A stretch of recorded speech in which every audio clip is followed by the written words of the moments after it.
பண்ணுற இது வந்து பார்த்திங்கன்னா கத்திரிக்காய் பருப்பு குழம்பு, அதுக்கப்புறம் ஒயிட் ரைஸ் வச்சுருக்கேங்க. இன்றைக்கி வந்து ராகுலுக்கு எக்ஸாம். ஸோ ஒரு கிளம்பி போகிறாரு. அதுக்குள்ளே எவ்வளோ முடியுமோ அவ்வளோ சீக்கிரம் கத்திரிக்காய் போட்டு பருப்பு சாம்பார், அதுக்கப்புறம் கூட்டு எல்லாம் நிறையாவே இருக்குங்க. பொரியல் காயெல்லாம் கட் பண்ணி வச்சுட்டுக்கிறேன். ஸோ அதெல்லாம் ப்ரிப்பேர் பண்ணோம். ஸோ எல்லாருக்குமே மண்டே எப்படி ஸ்டார்ட் ஆச்சுன்னு தெரில. ஆனால் எனக்கு கண்டிப்பாக பேடாக தாங்க ஸ்டார்ட் ஆச்சு எங்கள் ஆஃபீஸில். ஓகேங்களா, எனக்கு வந்து பார்த்திங்கன்னா மந்த் எண்ட் இல்லைங்களா, ஸோ கண்டிப்பாக ப்ரெஷர் இருக்கும். ஸோ அதனால் ரொம்ப பேடாக ஸ்டார்ட் ஆச்சு. இப்போதைக்கு குக்கிங் கொஞ்சம் ரிலாக்ஸ்டாக பண்ணிவிட்டு அதுக்கப்புறம் பார்க்கலாம் என்ன ஆகுதுன்னு. ஸோ அதனால் குக்கிங்க்கு வந்துட்டேங்க. ஸோ மார்னிங் பிரேக்ஃபாஸ்ட் வந்து பார்த்திங்கன்னா இன்றைக்கி சேமியா பண்ணியிருந்தேன். ஓகேங்களா, ஸோ வெறும் சின்ன பையன் மாத்திரம் தான் சாப்பிடுவான். ஸோ அவனுக்காக சேமியா மாத்திரம் தான் பண்ணேன் இன்றைக்கி. நான் வந்து இன்றைக்கி வந்து கொஞ்சம் பிளான்ஸ் ஆல்ரெடி கிச்சனில் ஃபஸ்ட்டெல்லாம் பிளான்ஸ் எல்லாம் வச்சுட்டு இருந்தாங்க. அதெல்லாம் வந்து கொஞ்சம் நாள் நான் சரியாக பார்க்காம போயிட்டதுனால ஃபுல்லாக ட்ரை ஆகிடுச்சு. ஸோ இப்போ திருப்பியும் வந்துட்டு அந்த பாட்டில்ஸ் எல்லாம் க்ளீன் பண்ணிவிட்டு வைக்கலான்ட்டு பிளான் பண்ணியிருக்கேன். ஸோ நான் வச்சுட்டு பிறகு உங்களுக்கு எல்லாருக்கும் காமிக்கிறேன். நீங்கள் அப்போ உங்களோட கருத்துக்களை சொல்லுங்கள். ஸோ பருப்பு கடைஞ்சிட்டேங்க. எல்லாமே பிஸியாக தாங்க செய்கிறேன். பருப்பு கடைஞ்சிட்டு காயை போட்டுட்டு கொஞ்சம் புளி கரைச்சி ஊற்றிட்டேன்னா ப்ரிப்பரேஷன் ஃபினிஷ். சசி தான் ஓப்பன் பண்ண சொல்லியிருக்கேன். சசி தான் ஓப்பன் பண்ணிட்டு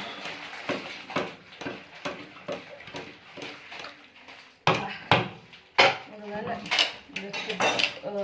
மடமடான்னு வந்து செய்கிறோம் இல்லைங்களா ஒர்க்லேருந்து. புளி பிரிச்சுட்டு கொடுத்துட்டாருங்க அவர்.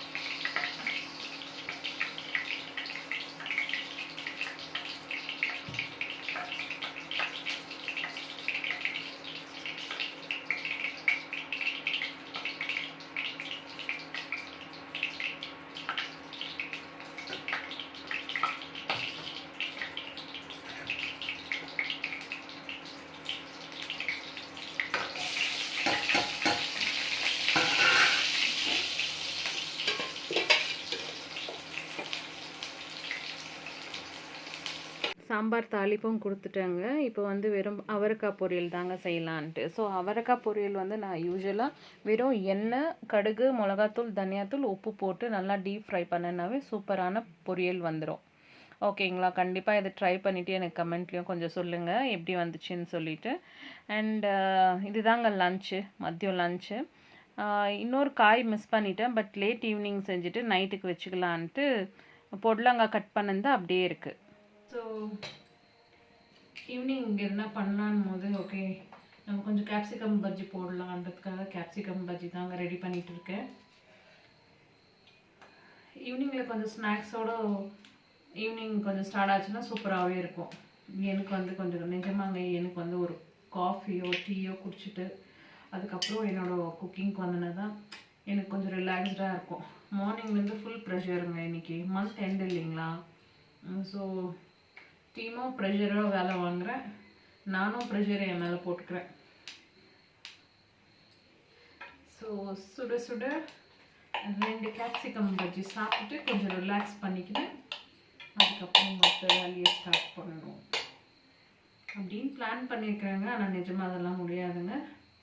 ஏன்னா திரும்பியும் ரைஸ் வைக்கணும், திரும்பியும் தோசைக்கு மாவு இருக்குது, மாவு ஆட்டணும், நிறைய வேலை இருக்குங்க. அப்படியே back to back.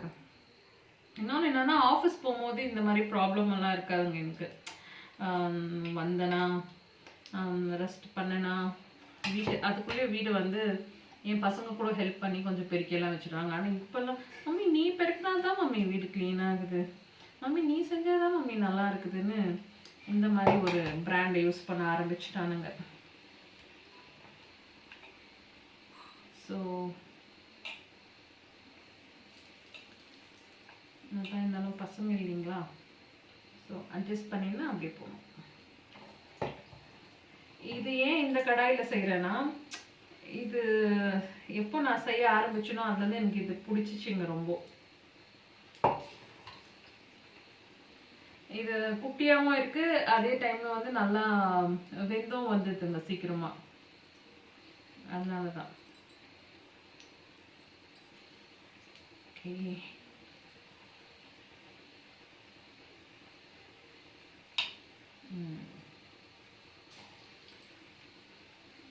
Okay, ready ஆயிடுச்சு.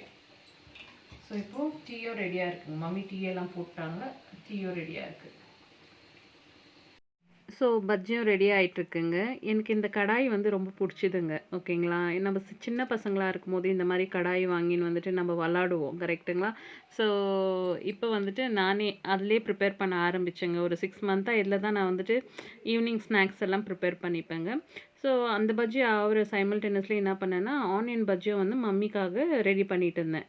ஸோ சூப்பராக ஒரு டீயோட பஜ்ஜியோட என்னோடய ஈவினிங்கு சூப்பராக போச்சுங்க. ஆனாலும் பெண்டிங் ஒர்க் இருக்குங்க, அதை முடிச்சுட்டு வந்து கொஞ்சம் கிச்சன் வேலையும் இருக்குங்க.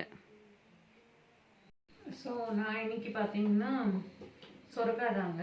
சொரக்காய் நான் எப்படி பண்ணுறேன்ட்டு, சொரக்காய் கூட வந்து பார்த்திங்கன்னா கடலைப்பருப்பு ஆல்ரெடி வந்து கொஞ்சம் வேக வச்சு எடுத்துட்டுக்கிறேன். ஸோ இது போட்டு கூட் பண்ணலான்ட்டு இருக்கேன். ஒன்றும் இல்லைங்க, நான் இதுக்கு வந்து வெங்காயம் அதுவுமே ஆட் பண்ணல. வெறும் எண்ணெய், அதுக்கப்புறம் கடுகு, மிளகாத்தூள், கொஞ்சம் தனியாத்தூள், தேவைக்கு உப்பு, அதுக்கப்புறம் அது குக்காய் வரும்போது நான் வந்து கடலைப்பருப்பு ஆட் பண்ணிவிட்டு கொஞ்சம் ஃப்ரை பண்ணி விட்டுடுவாங்க. சூப்பராக இருக்குங்க. ரொம்ப சிம்பிள் டிஷ் தான், எல்லாருமே ட்ரை பண்ணலாம். மார்னிங்கே வந்து சொர்க்காவும் ரெடி பண்ணிட்டேங்க. இதுதாங்க லஞ்சுக்கு. ஆனால் எனக்கு டைம் கிடைக்கல. ராகுலும் போகிற டைமு, எனக்கும் வந்து திரும்பியும் ரீலாகின் பண்ணோம். அதனால் இதை வந்து லேட் ஈவினிங் பண்ண ஆரம்பித்தேங்க. இதுவும் அவ்வளோதாங்க. இதுக்கும் வந்து பார்த்திங்கன்னா ஆனியன் எல்லாம் போடல. ஆனால் கடலைப்பருப்பு போட்டு லாஸ்ட்டில் அது எல்லாமே நல்லா குக்காகி வரும்போது ரொம்ப சூப்பராக சுவையாக இருக்கும். அண்டு நான் சொன்னேன் இல்லைங்களாங்க, பிளான்ஸ் எல்லாம் இருந்துச்சுன்னு சொல்லிவிட்டு இந்த பாட்டில்ஸ் இந்த கப்ஸ் எல்லாம் வாஷ் பண்ணிவிட்டு ஒரு சைடு வச்சுருக்கேங்க க்ளீனாக. இப்போ வந்து இன்னும் அது கலர் ஆகணுன்றதுக்காக இந்த அரிசி கழுவின தண்ணியெல்லாம் ஊற்றி வச்சுருக்கேன். ஸோ மார்னிங் வந்து நெக்ஸ்ட் வீடியோவில் உங்களுக்கு இதில் எப்படி நான் பிளான்ட் பண்ணுறேன் திருப்பின்ட்டு உங்களுக்கு காமிக்கிறேங்க. கண்டிப்பாக நெக்ஸ்ட் வீடியோவில் நம்ம பார்ப்போம்.